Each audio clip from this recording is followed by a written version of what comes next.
Bonjour à tous, c'est Henri des Numériques et aujourd'hui on va parler du Realme GT, un smartphone très intéressant puisque annoncé comme un flagship killer, une appellation qu'on n'a plus l'habitude d'entendre ces dernières années.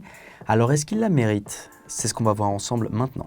Hélas, pour les fans de Vin Diesel et de Fast and Furious, nous n'avons pas reçu le modèle en cuir jaune mis en avant par la marque, mais un appareil plus sobre, en bleu électrique, dont le form factor est un peu plus commun et qui conviendra probablement à ceux qui veulent rester plus discrets.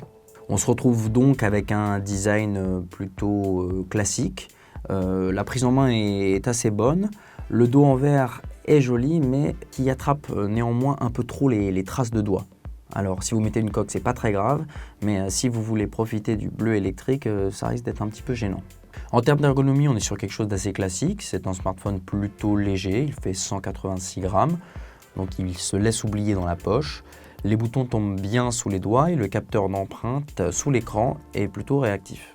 Pas de miracle du côté de la certification d'étanchéité, ce n'est pas un smartphone étanche, mais c'est souvent le cas dans cette gamme de prix. La dalle occupe environ 86% de la face avant, ce qui nous permet de profiter d'un très bel écran. L'écran, parlons-en, puisque Realme a assuré de ce côté-là. En effet, on profite d'une dalle Super AMOLED de 6,43 pouces en définition Full HD+. Le tout sous le format habituel du 29e. L'intérêt de cette dernière, c'est qu'elle est rafraîchie de façon adaptive jusqu'à 120 Hz. On profite donc d'une très bonne fluidité, que ce soit en surf web ou lorsqu'on se déplace entre les applications.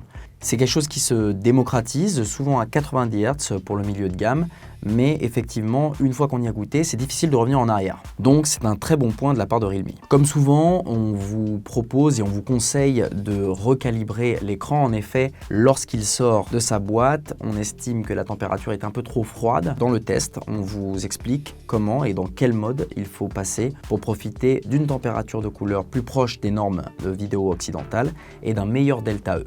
Donc sur cet aspect-là, on peut vraiment dire que Realme a vraiment bien choisi ses composants. Les composants, parlons-en, puisque ce qui nous intéresse le plus dans ce téléphone, c'est bien évidemment sa puce, le Snapdragon 888, qui est actuellement la plus puissante du marché. À ce tarif-là, et en ce qui concerne les performances pures, on peut le dire, ce Realme GT, lancé à 449 €, on le rappelle, laisse ses concurrents du jour sur le bord de la route. Il est disponible en deux versions, une version avec 8 Go de RAM et 128 Go de stockage et une autre avec 12 Go de RAM et 256 Go de stockage. Et alors du coup, ces performances, qu'est-ce qu'elles valent? Bon, on va pas vous faire patienter trop longtemps, c'est le top. Clairement, vous pourrez regarder sur notre test les benchmarks plus précis, mais ce Realme GT, avec ce Snapdragon 888, est capable de faire tourner tout, que ce soit pour du multitâche intense ou alors les plus gros jeux du moment. Vous pourrez jouer à Call of Duty Mobile, à Genshin Impact, il n'y a pas de problème de ce côté-là. Alors, la marque met en avant un mode GT qui est censé améliorer les performances. Nous, on l'a essayé plusieurs fois sur des durées différentes. On n'a pas vu de grosses différences, notamment en jeu. À voir si peut-être après une mise à jour, ça changera, mais en tout cas, à l'instant T, ce mode GT ne nous a pas vraiment convaincus.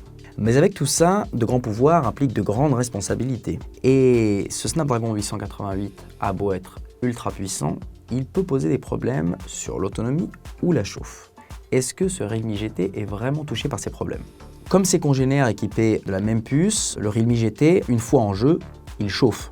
Les performances restent stables à toute épreuve, et ça on a pu le voir lors de nos benchmarks, mais effectivement, la température monte un peu.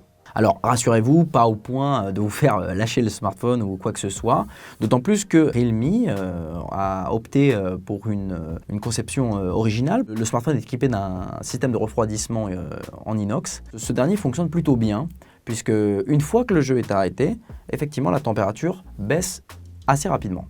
Alors, qu'en est-il de l'autonomie? Realme nous a une nouvelle fois étonné, puisque malgré la présence de ce Snapdragon 888, le Realme GT a tenu 17 h et 26 minutes sur notre protocole de test. Face à ses concurrents directs, et vous pourrez le voir dans le test, qui coûtent plus ou moins le même prix, le Pixel 4a 5G, le Oppo Find X3 Lite ou encore le Galaxy A52 5G, qui est un véritable marathonien pour le coup, il est un peu moins bon. Mais il est équipé d'une puce qui est bien plus puissante. Quoi qu'il en soit, il s'agit donc d'un bon résultat pour ce type de configuration. D'autant plus que le Realme GT est livré avec un chargeur 65 watts équipé de la technologie SuperDart, la technologie maison, et ça fonctionne très bien. En effet, le smartphone a pu être rechargé en à peine une demi-heure, ce qui est quand même très impressionnant. Il suffit d'avoir quelques minutes devant soi pour le brancher et normalement vous devrez tenir le reste de la journée. On s'y habitue très très vite. Un design efficace, un écran de grande qualité, une puce parée à toute épreuve et une bonne autonomie. Jusqu'ici, tout va bien. Mais la sortie de route, c'est peut-être sur la partie photo. Alors, qu'est-ce qu'on retrouve en photo sur ce Realme GT ?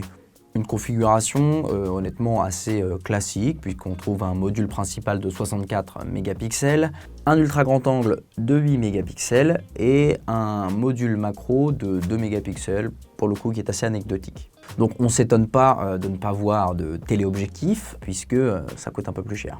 Pour être honnête, on n'attendait pas vraiment le Realme GT sur le plan de la photo. En ce qui concerne le capteur secondaire, l'ultra grand angle, qu'on retrouve désormais très souvent sur les configurations milieu de gamme, c'est assez décevant, le résultat n'est pas très bon et face à un Google Pixel 4a 5G, on ne peut pas dire qu'il fasse réellement le poids. Qu'en est-il du capteur principal, ce capteur de 64 mégapixels ?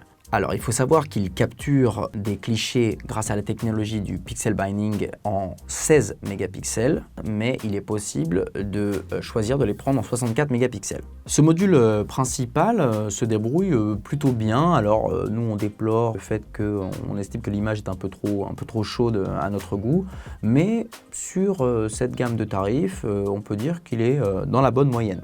En journée, le capteur principal de ce Realme GT est plutôt dans la bonne moyenne sur cette gamme de prix, puisque les clichés sont assez précis, malgré un peu de bruit numérique et une couleur, une teinte qu'on trouve un peu trop chaude à notre goût.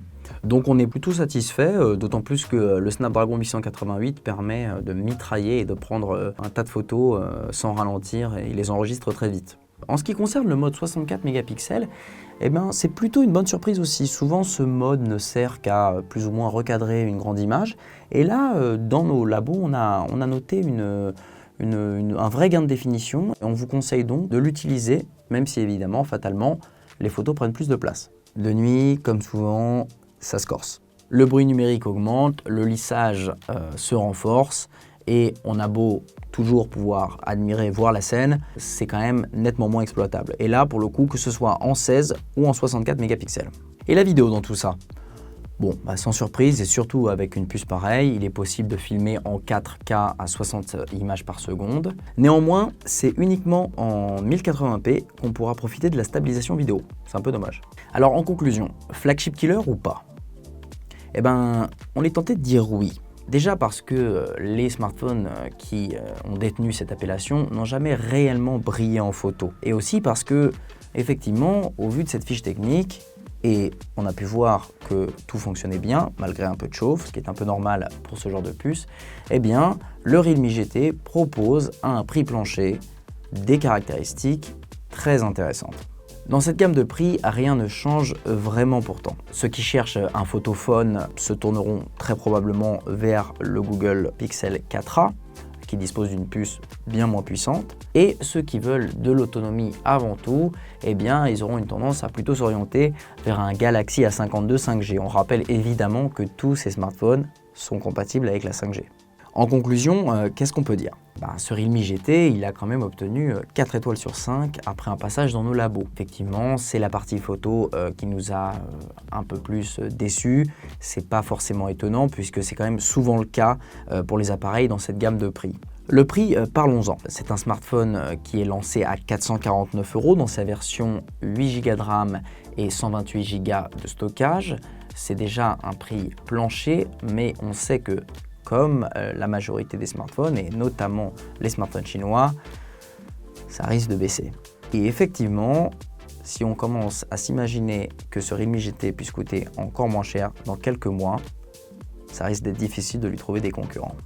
Voilà, c'est tout pour ce test du Realme GT. N'hésitez pas à nous laisser des commentaires et à vous abonner à la chaîne. Quant à moi, je vous dis à très bientôt pour un prochain test.